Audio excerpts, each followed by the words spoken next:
بسم اللہ الرحمن الرحیم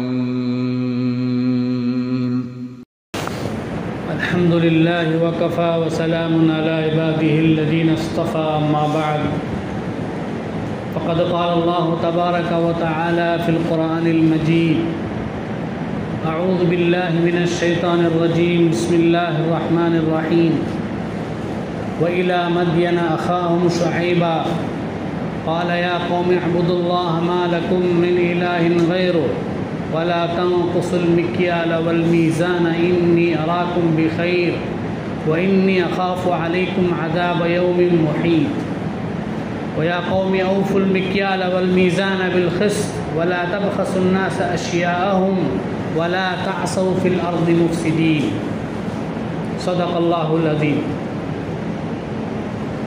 محترم حضرات،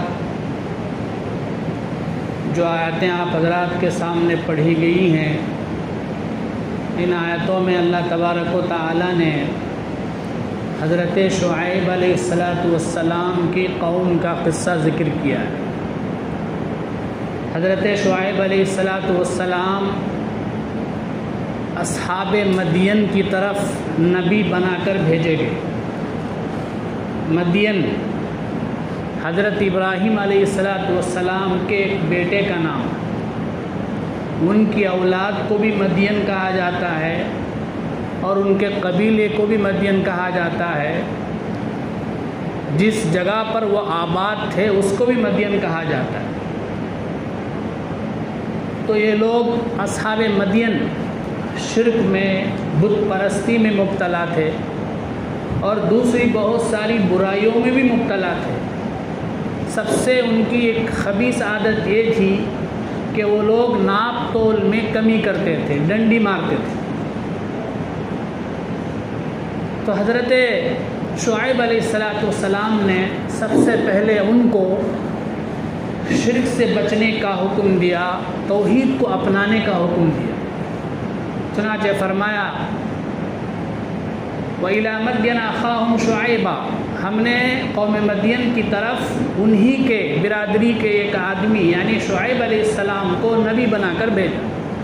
قال یا قوم اعبدوا اللہ، تو حضرت شعیب علیہ السلام نے دعوت دیتے ہوئے کہا اے میری قوم، صرف اللہ کی عبادت کرو، غیرو، اللہ کے علاوہ تمہارا کوئی معبود نہیں. ولا تنقصوا المکیال والمیزان، ناپ تول میں کمی مت کرو. انی اراکم بخیر، میں تمہیں اچھی حالت میں دیکھتا ہوں، خوشحال دیکھتا ہوں، تمہیں ناپ تول میں کمی کرنے کی کوئی ضرورت ہی نہیں ہے. وَيَا قَوْمِ أَوْفُوا الْمِكْيَالَ وَالْمِيزَانَ، اے میری قوم ناپ تول مکمل کر کے دو. وَلَا تَبْخَسُوا النَّاسَ أَشْيَاءَهُمْ، لوگوں کو ان کی چیزیں گھٹا کر مت دو. ایسا کرو گے تو تم زمین میں فساد مچانے والے ہوگے. وَلَا تَعْصَوْا فِي الْأَرْضِ مُفْسِدِينَ، زمین میں فساد مت مچاؤ. بقیۃ اللہ خیر لکم، اللہ کا جو باقی ماندہ تمہارے پاس رزق ہے وہ تمہارے لیے بدرجہ بہتر ہے. تم لوگوں کا حق مار کر کیوں اپنا رزق کو، اپنی دولت کو، اپنے مال کو بڑھانا چاہتے؟ تو اس طرح کی نصیحتیں حضرت شعیب علیہ السلام نے اپنی قوم کو کی. حضرت شعیب علیہ السلام بہت زیادہ نماز پڑھتے تھے، اس لیے ان کی قوم نے ان کا مذاق کرتے ہوئے کہا یا شعیب اصلاتک تأمرک ان نترک ما یعبد آباؤنا او ان نفعل فی اموالنا ما نشاء، کہ آپ کی نماز حکم کرتی ہے آپ کو کہ ہم اپنے آبا و اجداد کا طریقہ چھوڑ دیں، اپنے مال میں جیسا چاہے ہم تصرف نہ کریں. شرک اور بت پرستی یہ ہمارے آبا و اجداد کا طریقہ ہے، لہذا ہم اسے نہیں چھوڑیں گے. جو بھی ہمارا مال ہے اس میں ہمارا حق ہے، ہم کو جیسے چاہے تصرف کرنے کا حق ہے، لہذا آپ ہمیں ایسا حکم نہیں دے سکتے. تو حضرت شعیب علیہ السلام نے کہا اے قوم، تم جانتے ہو کہ میں اللہ کا نبی ہوں، اس پر میرے پاس معجزہ موجود ہے، میں بس تمہاری اصلاح کرنا چاہتا ہوں. ان اريد الا الاصلاح ما استطعت وما توفیقی الا باللہ. اے قوم، مجھے ڈر ہے کہ کہیں تم پر قوم نوح پر جیسا عذاب آیا ویسا عذاب نہ آ جائے. قوم نوح پر طوفان کا عذاب آیا، ویسے ہی تم پر عذاب نہ آ جائے۔ قوم ہود پر زبردست آندھی کا عذاب آیا، ویسے ہی تمہارے اوپر عذاب نہ آ جائے۔ قوم صالح پر ایک چیخ کا عذاب آیا، حضرت جبریل علیہ السلام نے زوردار چیخ لگائی جس کی وجہ سے ان کے کلیجے پھٹ گئے۔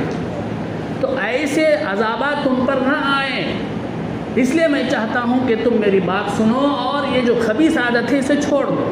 وما قوم لوط منکم ببعید، اے میری قوم لوط کا جو زمانہ ہے وہ تم سے دور نہیں ہے۔ قوم لوط پر جو عذاب آیا اس کو ذرا دیکھو، ان پر عذاب کیا آیا؟ پوری بستی کو حضرت جبرائیل علیہ السلام آسمان کی طرف اٹھا کر لے گئے، اوپر لے جا کے پلٹ دی۔ تو ایسا ہی عذاب تم پر بھی آ سکتا ہے۔ وَيَا قَوْمِ اسْتَغْفِرُوا رَبَّكُمْ ثُمَّ تُوبُوا إِلَيْهِ، اے میرے قوم اللہ سے معافی مانگ لو، توبہ کر لو۔ تو اس کے جواب میں قوم کہنے لگی یا شعیب ما نفقه كثيرا مما تقول، اے شعیب تم کیا بولتے ہمیں کچھ بھی سمجھ نہیں آتا۔ آج کل جیسے جدید یافتہ جو ذہن والے ہیں، جدید تعلیم یافتہ، ان کو بھی ہمارے مولوی صاحبوں کی باتیں ایسے ہی لگتی ہیں۔ ما نفقه كثيرا مما تقول، آپ جو بھی بول رہے ہیں اسے ان میں سے بہت سی باتیں ہمیں سمجھ میں نہیں آتی ہیں۔ وَإِنَّا لَنَرَاكَ فِينَا ضَعِيفًا، ہمارے درمیان آپ کی کوئی حیثیت نہیں، آپ کی کوئی عزت نہیں۔ وَلَوْلَا رَحْتُكَ لَرَجَمْنَاكَ وَمَا أَنْتَ عَلَيْنَا بِعَزِيزٍ، آپ کا خاندان، آپ کا قبیلہ عزت والا ہے، اس لیے ہم آپ کا لحاظ کر رہے ہیں۔ اگر آپ کا خاندان معزز نہ ہوتا تو ہم آپ کو پتھروں سے مار مار کے مرا دیتے۔ لَرَجَمْنَاكَ وَمَا أَنْتَ عَلَيْنَا بِعَزِيزٍ، ہمارے پاس آپ کی کوئی عزت نہیں۔ تو حضرت شعیب علیہ السلام جتنا سمجھانا تھا سمجھا دیا، اب آخر کہنے لگے اعملوا علی مکانتکم انی عامل، تم اپنے حالت پر عمل کرو، میں بھی اپنی حالت پر عمل کروں گا، اب میرے ہاتھ میں کچھ نہیں ہے، اب عذاب کا انتظار کرو۔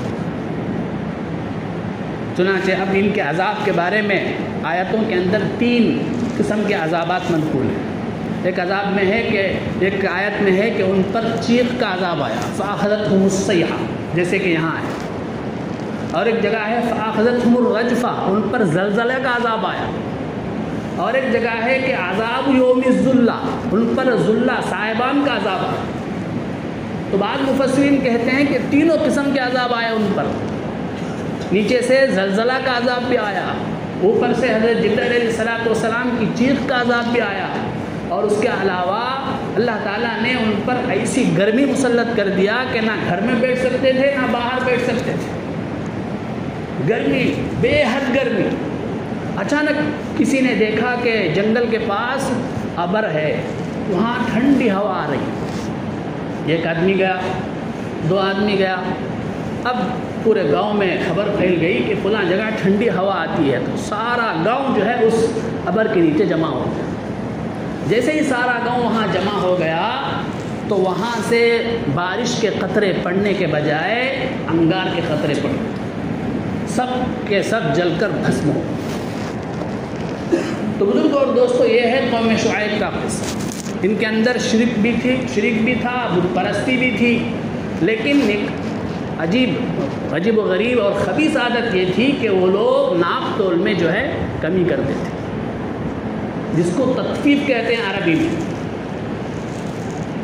اب یہ تطفیف جو ہے صرف ناپ تول میں کمی کرنے ہی کا نام نہیں ہے، بلکہ ہر وہ حق جو ہمارے اوپر واجب ہو، اگر ہم اس کی ادائیگی میں کمی کریں تو وہ بھی تطفیف میں داخل ہے۔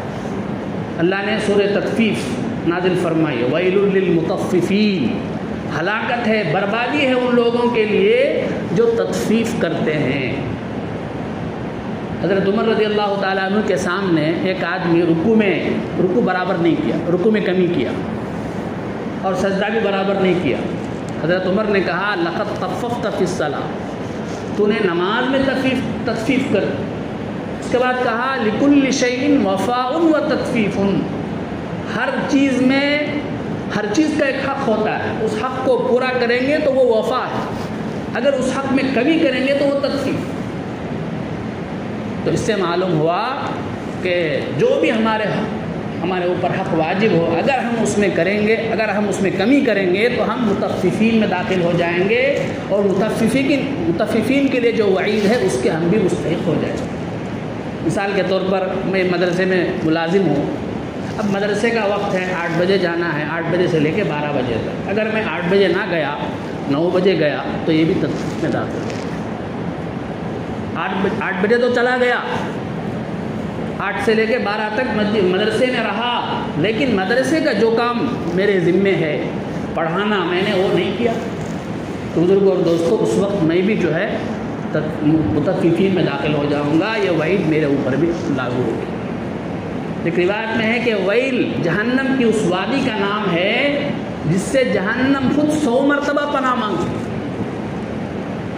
تو یہ ویل جو ہے کس کے لیے ہے؟ مطففین کے لیے۔ تو بزرگوں اور دوستوں، میں نے اپنے مدرسے کی مثال دی ہے، آپ میں سے ہر ایک جو ہے جہاں بھی کام کرتے ہیں سوچ لیں، ہم تنخواہ جو بھی لیتے ہیں جہاں سے، وہاں اس آفس کا، اس کمپنی کا، اس دفتر کا جو حق میرے اوپر واجب ہے، جس کی وجہ سے میں تنخواہ لیتا ہوں، اس حق میں کمی نہ کروں، اگر میں کروں گا تو میں مطففین میں داخل ہو جاؤں۔ ہر ایک آدمی سوچے، اور اگر کوئی اب تک کوتاہی کیے ہوں تو اللہ سے معافی مانگے، اور جو کچھ اس کی تلافی کی صورت ہے وہ کریں، آئندہ نہ کرنے کا عزم کریں۔ اللہ تعالیٰ مجھے بھی اور آپ کو بھی ان باتوں پر عمل کرنے کی توفیق عطا فرمائے۔